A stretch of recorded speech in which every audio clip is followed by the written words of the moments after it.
Sa mga pangunahing balita, ginang timbog sa bypass operation, may ₱1 milyong halaga ng shabu na samsama. Construction worker tiklo matapos subukang tagayin ng kagalit na kabarangay. Isa patay, 2 sugatan sa salpukan ng dulang motor sa Catanduanes. Unang sesyon ng ika-17 sanggol ng panglunsod ng Legazpi matagumpay. Mga mamumuno sa iba't ibang komite, inihayag. At Legazpi pumapang siyam sa safest city sa bansa ayon sa World Travel Index.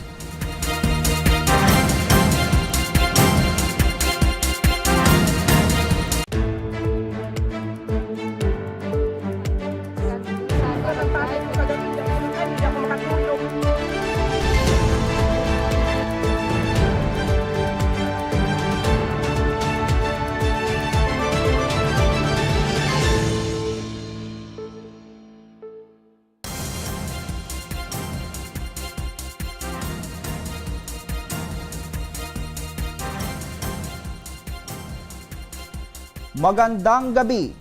Narito na mga balitang dapat ninyong malaman ngayong Martes. Ika-8 ng Hulyo, taong kasalukuyan. Matagumpay na nasamsam sa isang ginang ang mahigit ₱1 milyong halaga ng shabu sa ikinasang operasyon ng PDEA sa Naga City. Isa umano ang sospek sa mga nagpapakalat ng ilegal na droga. May report si May Insinares. Timbog ang isang 53 anyos na babae matapos na makuhanan ng mahigit ₱1 milyong halaga ng shabu sa ikinasang buy-bust operation sa Barangay Triangulo, Naga City nitong Lunes, Hulyo 7. Kinilala ang suspect na si alias Veneranda ng Las Piñas. Nasamsam mula sa kanya ang isang malaking knot-tied plastic sachet na naglalaman ng hinihinalang shabu na may bigat na 200 gramo at nagkakahalaga ng ₱1,360,000. Batay sa ulat ng PDEA Kamsur, ang suspect ay distributor ng droga sa Maynila at nagpapabalik-balik na rin sa Naga para makapagbenta. Itong suspect po kasi is bago natin nahuli is nakadalawang biyahe na to from Manila going to Naga po para magdala ng illegal na droga. Itong pagkakahuli niya sa kahapon is supposedly pangatlong beses niya na napaglapag dito sa Naga. At dahil sa dala niyang quantity ng shabu na 200 grams ay itunuturing natin siyang high value individual po. Bukod sa shabu, nakuha rin sa suspect ang ilang tiket sa mga sinakyan nitong bus. Dahil dito, mas papaigtingin pa umano ng otoridad ang pagbabantay sa mga terminal upang doon pa lang ay mapigilan na ang pagkalat ng droga.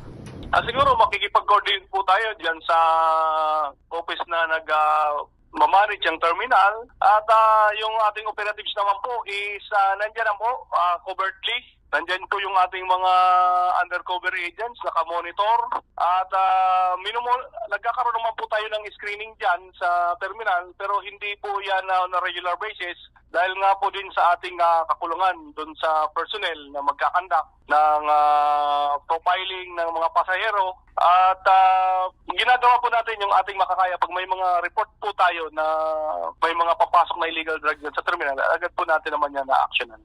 Sa ngayon, nasa PDEA Jail Facility ang suspect para sa kaukulang disposisyon. Mahaharap siya sa kasong paglabag sa Republic Act No. 9165 o ang Comprehensive Dangerous Drugs Act of 2002. Para sa mga balitang Tatak Bicol, May Insinares.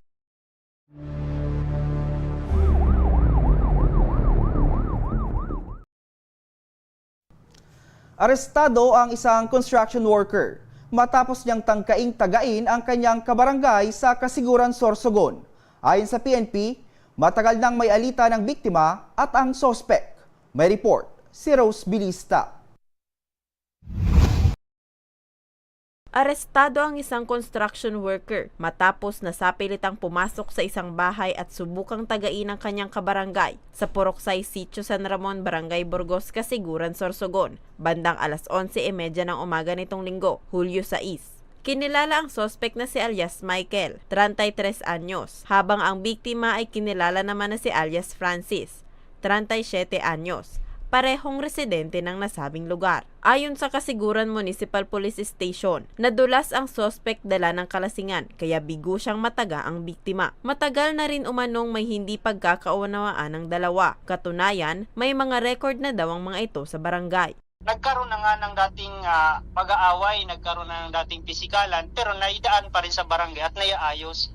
Ngayon, parang nangyari itong insidente, parang nagkaroon ng revenge. Accordingly, dun sa ating suspect ay parang napunong-puno na siya. Parang pag nakikita niya daw yung itong biktima ay parang kumukulo yung dugo niya. Kaya nung nakainom na siya, nung uminom siya that time buong araw, parang kung nakita niya sa nadaanan niya sa bahay nila, parang naisip niya na yun na yung time na maghiganti. Kaya kumuha siya ng itak. Kaya pinagtangkaan niya ng patayin itong si ating biktima. Nasa kustodiya pa ng Kasiguran MPS ang suspect na mahaharap sa kasong attempted homicide. Naaresto po natin sila legally, then nadala po sa istasyon, nagkaroon ng investigasyon, then subsequently po natin siya, na-inquest po natin siya. Kaya hanggang sa ngayon, nasa kustodiya pa rin po ng Kasiguran Police Station na suspect dito sa attempted homicide. Paalala naman ng pulisya sa publiko, maging mahinahon at idaan na lamang sa pag-uusap ang mga hindi pagkakaunawaan. Para sa mga balitang Tatak Bicol, Rose Bilista. Patay ang isang mekaniko matapos na masalpok ang sinasakyan niyang motor ng isa pang motor sa San Andres, Catanduanes. Sugatan naman ang mag-amang lula ng nakasalpok na motorsiklo. May report si Danica Garcia. Dead on arrival ang isang mekaniko matapos na masalpok ang sinasakyan nitong motor ng kasalubong na motor sa barangay Katagbakan, San Andres, Catanduanes, alas 7:40 ng gabi nitong Biyernes, Hulyo 6. Kinilalang biktima na si Ricardo Satayparan, 51 taong gulang, residente ng barangay Katagbakan, parehong bayan. Batay sa investigasyon ng San Andres Municipal Police Station, pauwi na sana ang biktima ng salpukin ng motor na minamaneho ni Frederick Nazareno, 32 taong gulang, residente ng barangay Codon, sakay ang kanyang 15 anyos na anak na lalaki na pauwi na rin sana. So, bali ma'am, na overlook niya lang siguro, hindi niya nakalkulo yung distance between the approaching vehicle, ma'am, kaya nagkaroon ng vehicular accident po, ma'am. Isinugod sila sa Catanduanes Doctors Hospital Incorporated, subalit idineklarang dead on arrival ang mekaniko. Nabatid din na parehong walang lisensya ang mga sangkot na rider at pawang walang suot na helmet. Sana po mag-ingat po tayong lahat, lalo pa sa mga motorista. Kailangan po natin palaging magsuot ng helmet at kumuha din tayo ng driver's license. Ingatan po natin ang ating buhay kasi ang gusto ng pulis, ligtas tayong lahat. Nakaburol na ang biktima sa kanilang bahay habang patuloy naman na ginagamot ang mag-ama. Para sa mga balitang Tatak Bicol, Danica Garcia. Susunod, unang sesyon ng 17 Sangguniang ng Panglusod ng Legazpi matagumpay. Mga mamumuno sa iba't ibang komite, inihayag. At Legazpi pumapangsyam sa safest city sa bansa ayon sa World Travel Index. Yardi ba pa ang balita sa pagbabalik na Bicol Online TV.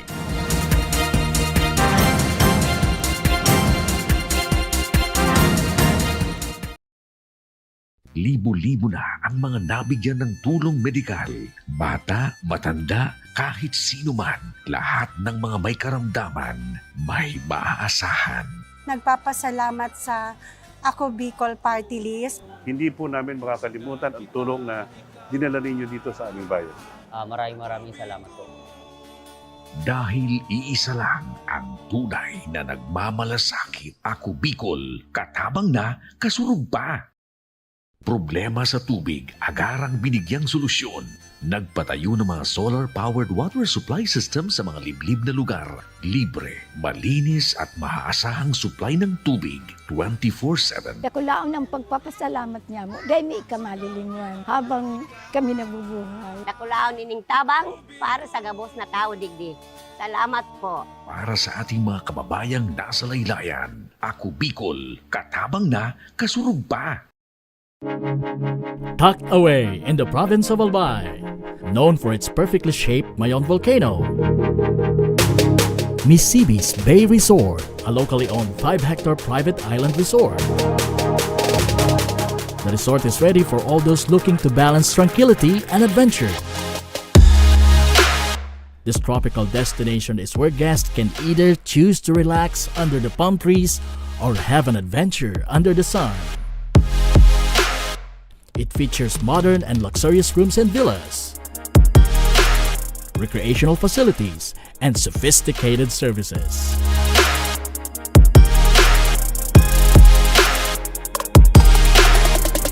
Come and experience Mississippi's Bay Resort, your tropical island getaway.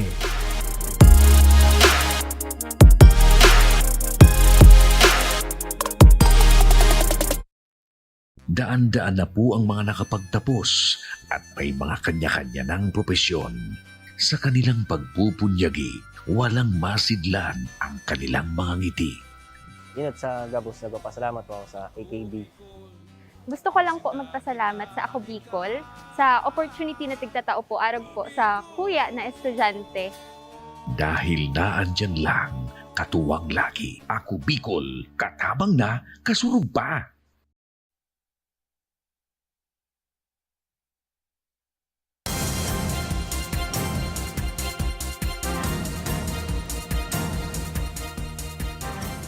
Nagbabalik ang Ako Bicol Online TV. Inanyayahan ng PhilHealth Bicol ang publiko na magparehistro na sa kanilang konsulta program para makapag-avail ng mga libreng medical services. Ang buong ulat sa report ni Mel Moral. Inaanyayahan ng Philippine Health Insurance Corporation o PhilHealth Bicol ang publiko na magpa-register sa kanilang konsultasyong sulit at tama o konsulta program para ma-avail ang iba't ibang medical services na inaalok ng programa. Saklaw ng programa ang mga libreng serbisyong medikal tulad ng ECG, chest x-ray at laboratory exams gaya ng urinalysis, pap smear at complete blood count. Ayon sa opisina ng PhilHealth Bicol, layo ng programa na masigurong maayos ang kalusugan ng bawat Bicolano at mas maagang maagapan ang anumang karamdaman. Kasi tayong mga Pilipino, sanay na hindi nagpapacheck up. Kung malala na at saka pumupunta sa mga hospitals. But through this, maalagaan natin ang ating mga sarili and then makakapag-ano tayo sa mga providers na kung saan tayo aalagaan yung health natin. So, yun po. Ang konsulta program ay isa sa mga priority programs ng kagawaran sa ilalim ng Universal Healthcare Law. Bukod sa libreng konsultasyon at laboratory tests, libre din ang gamot sa naturang programa. Kailangan lang is the PhilHealth member to register in a consulta provider. So may mga ang services na makukuha nila through nitong consulta program is laboratory, yung x-ray, yung services mismo na ma-check upan sila. Kahit ang araw-arawin nila pumunta dyan, they can. Basta maalagaan ang health nila na hindi na humantong sa pag-i-inpatient. Yun ang pinaka-objective ng konsulta. Bukas ang nasabing programa sa kanilang direct members o yaong mga miyembro ng nagtatrabaho sa gobyerno at pribadong kumpanya at indirect members tulad ng 4-piece beneficiaries, solo parents, PWDs at listahanan members. Sa mga nais na magparehistro, bisitahin lamang ang official website ng PhilHealth na www.philhealth.gov.ph o personal na magtungo sa kanilang mga accredited consulta package provider sa rehiyon. Para sa mga balitang Tatak Bicol, Mel Moral. Matagumpay na ginanap kahapon ang kauna-unahang sesyon ng Sangguniang Panglungsod ng Legazpi. Highlight sa pagtitipon ang paglatag ng mga mamumuno sa iba't ibang komite. May report si Angeline Dagta.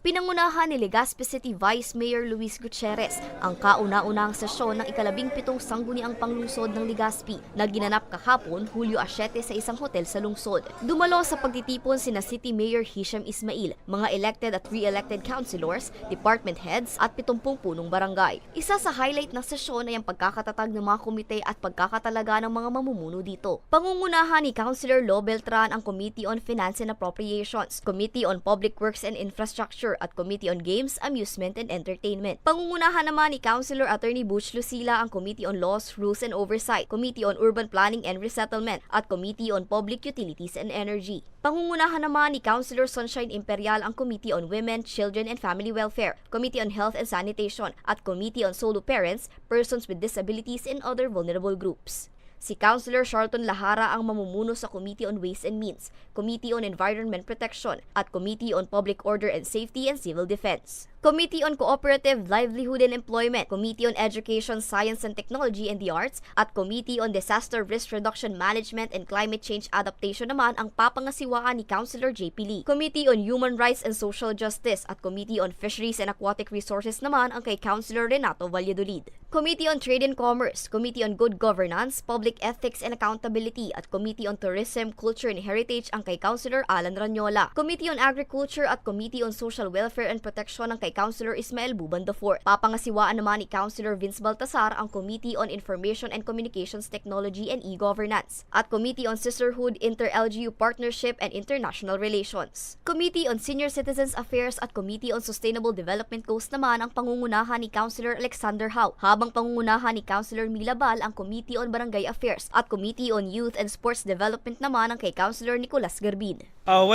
This is just the start. We're just laying the foundations for us to begin working. Human sana po. Basically, we set up the committees, the internal rules and procedures. Hangad daw ng bise na magkaisa ang bawat miyembro ng sanggunian para sa mas positibong resulta ng kanilang mga programa na prioridad ang kapakanan ng bawat Ligaspeño. That's always the goal. Ining grupong ini nagkaulay man, nagkaururon man kami before ini na nangyari.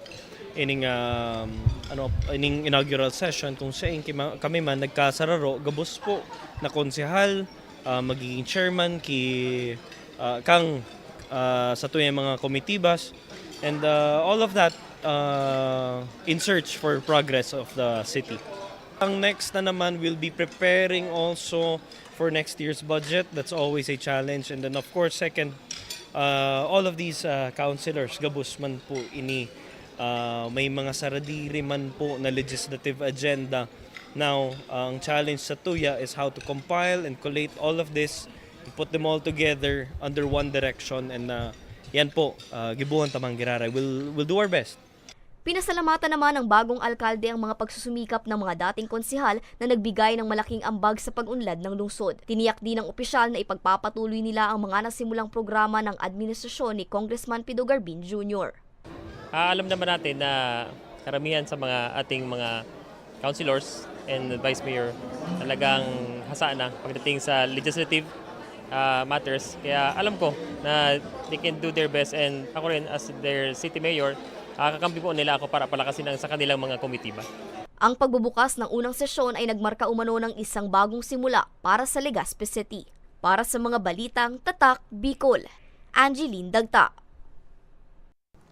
Pinuri ni Mayor Hisham Ismail ang pulisya at ang administrasyon ni former Mayor Pido Garbin matapos na makapasok sa top 10 safest cities ng World Travel Index ang lungsod ng Legazpi. Mas malagong ekonomiya, asahan pa umano. Ang buong ulat ihatid ni Angeline Dagta. Ikinatuwa ni Legazpi City Mayor Hisham Ismail na isa ang lungsod sa mga pinakaligtas na lugar sa bansa. Batay kasi sa datos na ipinalabas ng World Travel Index o WTI sa score na 71.34. Pumapang siyang lungsod sa safest cities in the Philippines ngayong 2025. Ayon sa alkalde, magiging daan ito para sa mas malagong ekonomiya ng lungsod. Malaki rin aniya ang ambag ng pulisya sa nasabing pagkilala at ang iniwang legasiya ni former Mayor at ngayon Congressman Attorney Alfredo Garbin Jr. lalo na sa mga inisyatiba nito para sa kaayusan at kapayapaan sa lungsod. Sobrang happy. Kasama rin po dito, syempre, ang former mayor, ating former mayor, si Congressman Alfredo Garbin, sa kanyang pag-upo, isa rin po sa yun sa kanyang nagawa at pagtutok at sa police visibility. Kasama rin po dito ang ating masipag na PSO at syempre ang Chief of Police ng Legazpi, si Colonel Villanueva. Kasama rin po ang ating Provincial Director, si Colonel Anyunevo, and our RD. Laging nakita nagbibisikleta sa umaga at nakamotorsiklo pagka gabi, hapon, para makita natin na umiikot at pinapansin ang mga kalagayan ng ating mga Legazpeño, mahal na Legazpeños. Siniguro naman ng bagong alkalde na ipagpapatuloy ng kanilang administrasyon ang magandang nasimula ni Garbin sa tulong na rin ng iba't ibang law enforcement agencies. Siyempre, very important. Alam mo, ang mga turista unang tinitingnan kung is it safe to go there, and kamusta ba ang tao, Are they hospitable? Siyempre kasama po dito ang pagpalakas ng pulis, pagpalakas rin po ng turismo sa ating lugar. Meron tayong dalawang bakanting container van ngayon. Kinausap po na rin ang ating city engineer at ating popondohan para magamit po natin as additional stations ng police and BFP. Integrated station po. Kasi kung papansinin natin, dun sa may northern part and southern part ng Legazpi, dito lang hanggang Taisan lang ang police station and BFP. Kaparehas rin po dito, papunta sa northern side of Legazpi, hanggang Rabis lang po ang police station at ang BFP andito lang po sa Peñaranda. Kaya papalawakin po natin gawa ng meron mandato sa kanila na within 5 minutes po dapat nakarespond sila sa mga aksidente at sa mga pangangailangan sa kapulisan at sa mga BFP. Ayon naman sa tagapagsalita ng Legazpi City Police Station na si Police Executive Master Sergeant Carlos Panya, patunay ang pagkilalang ito na epektibo ang kanilang mga ginagawang hakbang para mapanatili ang kaayusan at kapayapaan sa lungsod sa ilalim ng pamumuno ng kanilang hepe na si Police Lieutenant Colonel Ray Anthony Villanueva, albay PPO Director Police Colonel Junius Añonuevo at ni PNP Bicol Director Brigadier General Andre Dizon. Ang ating assurance sa kanila na magiging safe sila sa pagpunta rito sa ating lungsod, and of course yung ating 5 minutes response ay pinapaigting na rin po yun para kung sakali ay meron man mabiktima man sila ay makakatawag ulit sila at makaresponse within 5 minutes ang ating mga responders. And siguro yung ating pong Legazpi naman ay maipapakita natin na pagdating po sa crime rate ay talaga po naman na napakababa. So meron man tayong mga insidente ay nasusulpo yan at papile yung kaso sa Fiscal's Office para mapanagot naman yung ating mga may sala sa krimen. Mas paghuhusayan uno ng pulisya ang kanilang serbisyo para sa kapakanan ng mga Legazpeño. Samantala, ang World Travel Index ay isang travel-focused platform na nagbibigay ng mga mahalagang impormasyon na magsisilbing gabay sa mga may planong maglakbay sa iba't ibang lugar sa bansa. Para sa mga balitang Tatak, Bicol, Angeline Dagta. At yan ang mga balitang nakalap ng Ako Bicol News Team. Ako po, Sir Hercules Barbasana. Salamat!